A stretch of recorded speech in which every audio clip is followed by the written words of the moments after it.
আজকের অঙ্ক ক্লাসে এত সহজ নিয়মে পূর্ণ ভগ্নাংশের যোগ করা শেখাবো, তোমরা এর আগে এইরকম ভাবে পূর্ণ ভগ্নাংশের যোগ করনি, কথা দিচ্ছি। দেখে নি কিভাবে করব। কি বলেছে? 2 পূর্ণ 3 এর 5 প্লাস 7 পূর্ণ 4 এর 5। ব্যাপারটা হচ্ছে কি, 2 পূর্ণ 3 এর 5 মানে কি?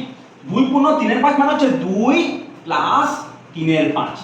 ঠিক সেভাবে মাঝখানে আছে প্লাস 7 পূর্ণ 4 এর 5 মানে কি? 7 প্লাস 4 এর 5। এইভাবে যেগুলো পূর্ণ সংখ্যা সেগুলো যোগ করে দেবো। 2 আর 7 যোগ করলে কত হয়? 9। মাঝখানে চিহ্ন কি আছে? প্লাস। আর 3 এর 5 4 এর 5 ভগ্নাংশের যোগ করব, তাহলে 3 এর 5 4 এর 5 যদি ভগ্নাংশের যোগ করি লসাগু হয় 5, আর উপরে 4 আর 3 যোগ হয়ে যাবে 7। তাহলে হলো কত? 9 প্লাস 7 এর 5। আমরা জানি 9 প্লাস 7 এর 5 মানে কি? 9 পূর্ণ 7 এর 5। তোমরা যদি এই ট্রিকটি শিখে থাকো ভগ্নাংশের যোগের, তাহলে অতি অবশ্যই 7 পূর্ণ 1 এর 7 প্লাস 9 পূর্ণ 5 এর 7 সমান কত হয় চটপট করে কমেন্ট সেকশনে উত্তর দিয়ে দাও।